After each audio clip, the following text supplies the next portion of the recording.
Breaking news. Wow, this is awesome.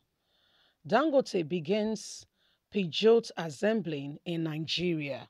This is a very fantastic thing, if you ask me. Some years ago, they used to do, the Volkswagen. Yes, they used to assemble that in Nigeria, and what that means is that it will create a lot of jobs. In those days, it was more manual labor. Back then, it was more manual labor. But these days, I know that they use a lot of, it's automated and what have you. Once you build the system, it's all automated and it just goes on like that. However, there'll be job creation for some people. It might not be as many as back then in the 80s or late 70s, where Volkswagen was assembling their products in Nigeria. These days we do a lot of importation on cars and what have you. So Dangote is bringing this will serve as job opportunity, create job. All the parts will be imported and it will just be assembled in Nigeria. That is fantastic. We also have a man from the southeast who had a car company, and we're expecting Nigerian politicians to patronize so that this will create more job opportunity. But I mean, we are yet to see that full support. But Dangote getting Peugeot contract to assemble in Nigeria, brand new cars, fantastic. Let's get all the details. Dangote begins Peugeot assembly in Nigeria.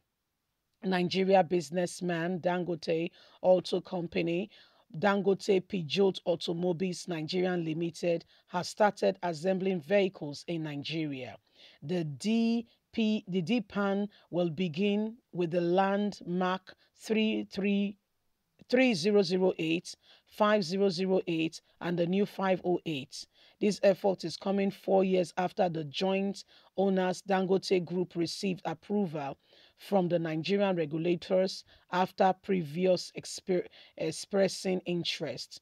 Nigerians business mogul Aloke Dangote Auto Company, Dangote Peugeot Automobile Nigerian Limited, has started assembling vehicles in Nigeria.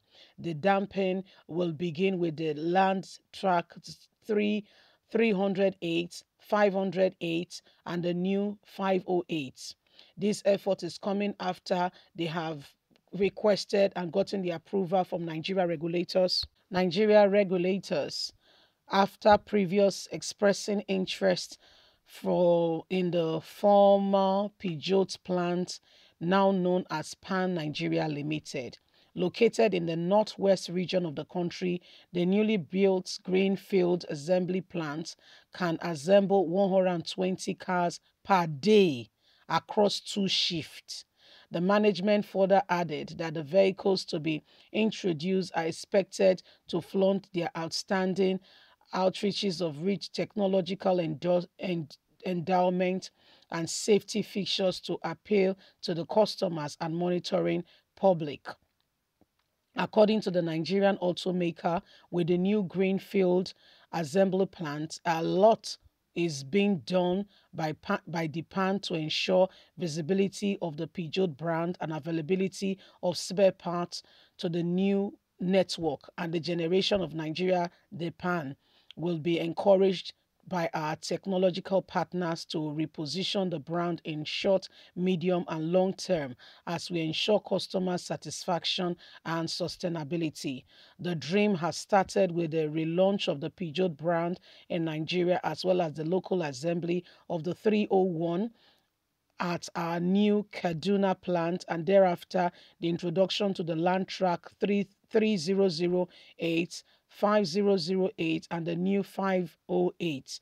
Nothing is being spared to enable market recapture, hence all hands on deck to ensure not just survival but also continuous growth in the market, with potential for cars over 100,000 units per year and growing.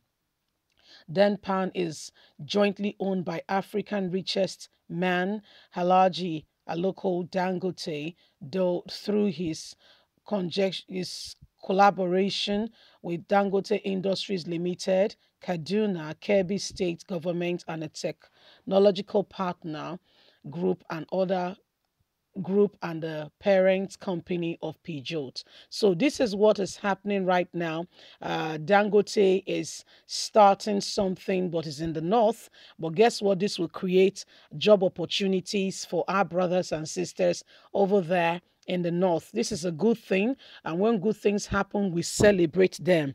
Yeah, it's good because this will create job opportunities for those who have been, who have been looking for job, and perhaps this will help the economy to a large extent. I mean, the number of cars that will be assembled per day is fantastic. You see, this was what used to happen in Nigeria back then, in Lagos and some other parts of Nigeria, southwest particularly, where the Volkswagen I was earlier reiterating was assembled. And this was something that created a lot of jobs. You know why the naira was so strong back then?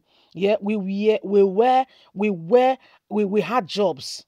If you had jobs and you are having your export, your naira will rise. So long as your expenditure and your revenue, so long as you can balance that sheet properly, you are not owing, you are at a good place. Then we had cocoa, we had cotton, we had granite, we had palm kernel, we had a lot of things we were exporting. There was a lot of agricultural product going on. There was, I mean, hardly needs to import. Then the discovery of oil, and there was a lot of job opportunities, like the assembling of cars that created a lot of job. The seaports were working, NPA, Nigerian port authorities were working in places like Port Harcourt, Delta State. I mean, other areas that have the rivers crossing the states. So those created job for people in those area. We had a lot of oil companies all over Nigeria, and we had a lot of people, because they are in those environments. They are supposed to enhance and support the people.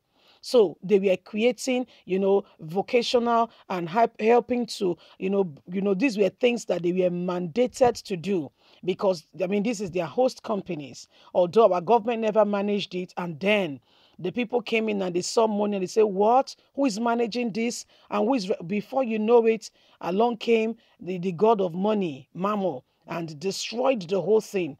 One person wants to acquire the money, store it up, not just not just for himself to live, but for even children yet unborn.